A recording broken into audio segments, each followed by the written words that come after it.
That's right. Okay, so let's attack by looking at the global sports star Anthony Joshua, who was involved in a tragic car accident on the Lagos-Ibadan Expressway.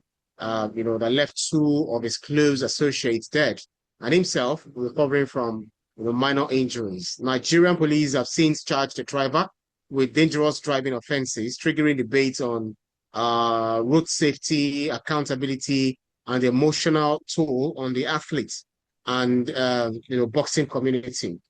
Could you help us uncover or unpack this issue beyond the headlines and sound bites? Yes, the accident happened on Monday, the 29th of December, and Joshua was traveling in his Lexus SUV, bulletproof, with thick armor, as expected. And then the driver caused the fatal accident by overtaking on the wrong side. In fact, it's one of the charges that the police have levied against him. He's charged with dangerous driving, causing death, reckless and negligent driving, driving without due care and attention, driving without a valid national driver's license. Now, where that vehicle was parked, it was clear that the truck was properly parked. In fact, it had left the road completely. Yes, you could say describe that place as a road shoulder, but it was on the bare ground, not covered by tar. That was where the vehicle was. You cannot say that a vehicle that is properly parked by the side of the road caused an accident. What caused the accident was excessive speed and wrongful overtaking. You do not overtake on the right side of the road. You do not overtake in the way that he has done when you cannot clearly see what is ahead of you. And even if you could see what was ahead of you, when you are driving, it is speculated that he was driving at around 150 to 160 kilometers per hour.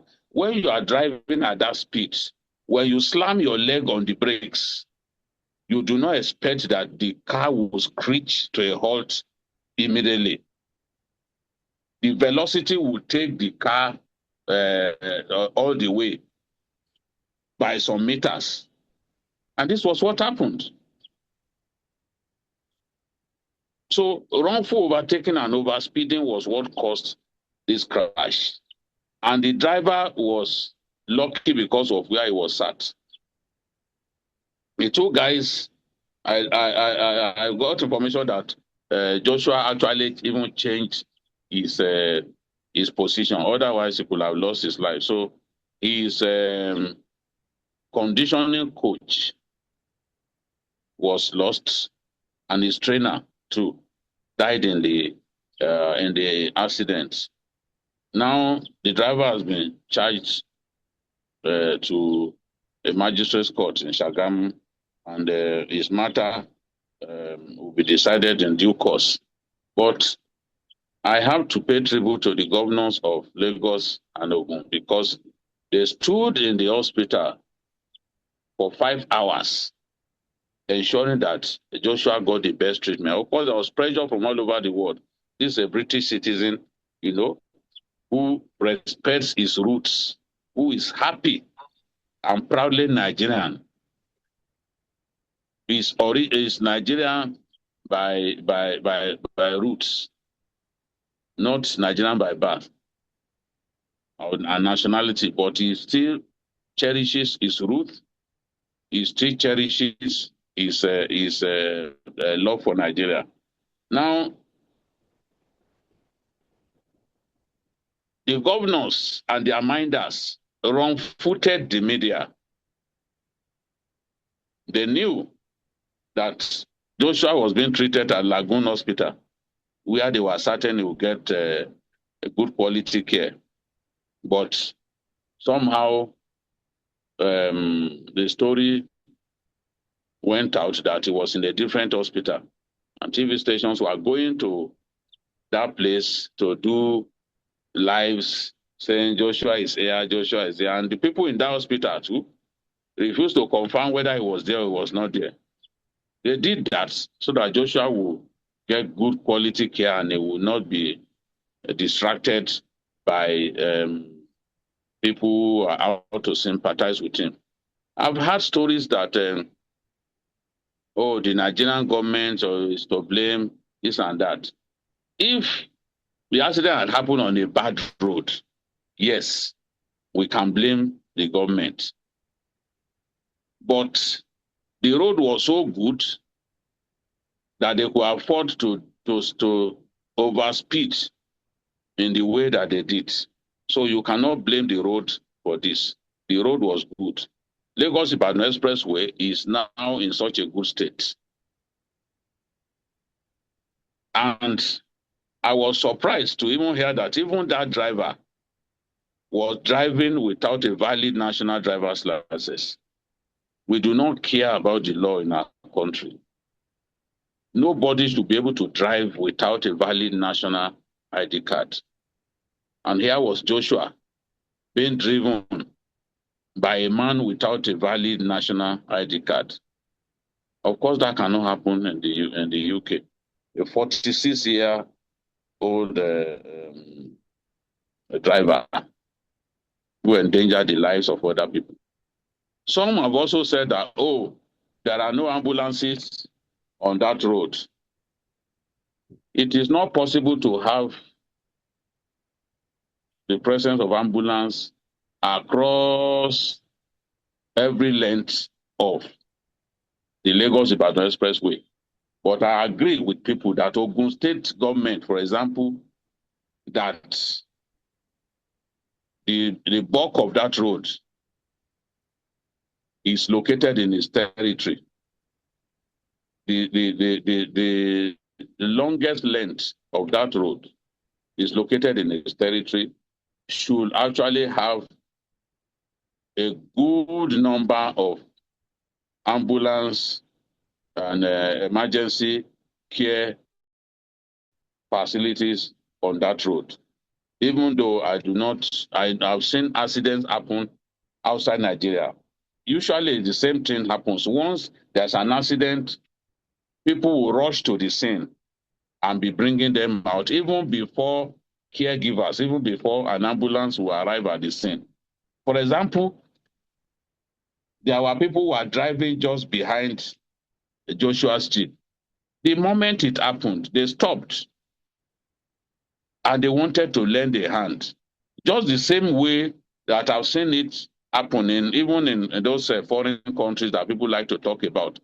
Once an accident happens, eyewitnesses will first rush to the scene to see what they can do. All of the talk about, people who have no training are the people who are going there. It should have been an ambulance that comes in first. By our nature as human beings, even if you do not have the training of the health practitioner, you can see that someone has had an accident. Whether that person is a superstar or a non-entity, you first want to assist them, you rush to the scene. Later on, when the ambulances come, yes, you allow the professionals to handle the thing, but you can't watch people die.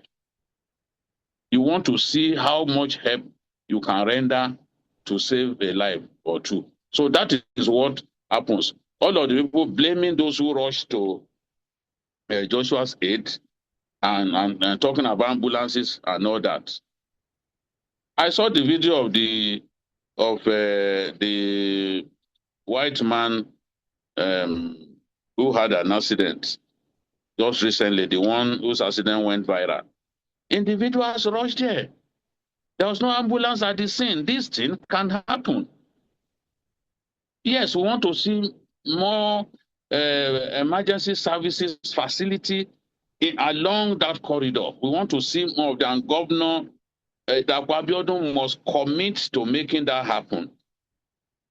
I'm impressed at the speed with which the Lagos State emergency services rushed to the scene. It didn't take so long. We must have on highways where accidents happen like this, we must have motorized ambulances, just driving through the highway the way the federal highway people used to do in those days, just patrolling the highway in case there are bad boys who want to kidnap people. That's the way ambulances should be seen, patrolling, so that they can respond immediately at the snap of one's fingers. They can respond to emergency and all that. But trying to make it look like this was the fault of government, I don't think it makes any sense. Where a driver drives recklessly, exceeds the speed limit, overtakes wrongfully, rams his vehicle onto a truck properly parked to the point that the distance between where it was parked to the main road shoulder to the third portion of the road is more than 6 meters. You cannot say that that vehicle was not properly parked. And from time to time, vehicles will break down. Once they are properly parked, you don't expect that anybody will go and ram his vehicle into a properly parked vehicle. The reason that happened was overspeeding. This was not a case of head-on collision. So we can't blame our government. We deserve much better from our government. But in this case, in the Joshua's case, there's little or nothing you can blame government for. There's little or nothing. Because this is purely That's right. driver's error. Driver's That's error. right. It's as simple as that. And the interim investigation that was done clearly showed that the driver was at fault.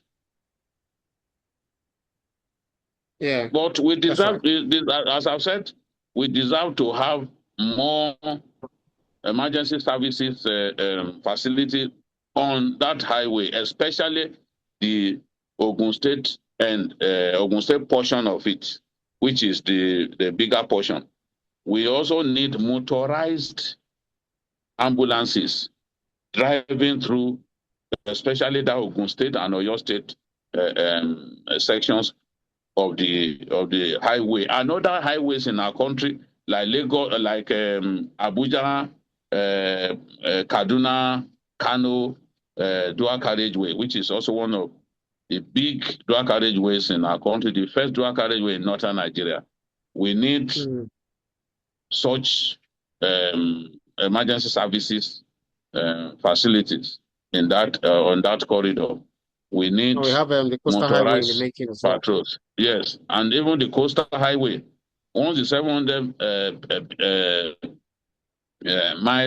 kilometer coastal highway is ready, they also have to put all of those things. We need motels. We need places where people, when they are tired and they are driving, they can check into a motel and just rest their heads instead of driving and sleeping off at the wheels. So there are many things. I believe that the Joshua incident is a big lesson to us. I remember a minister who died shortly after he was pronounced a minister from Kogi State in 2015. He had an accident on Kaduna-Abuja highway. It was discovered that his driver did not even have a valid driver's license, and he was driving a minister. So these things happen. Somebody who has not got training, does not have sufficient experience, he does not have sufficient competence, is driving a VVIP. It's like putting your life, it's like joking with your life. There's no reason in the world where That's right. someone like Joshua should have a driver without a driver's license. I mean, that's too much risk. Too much risk. That's right, Vicky. That's right.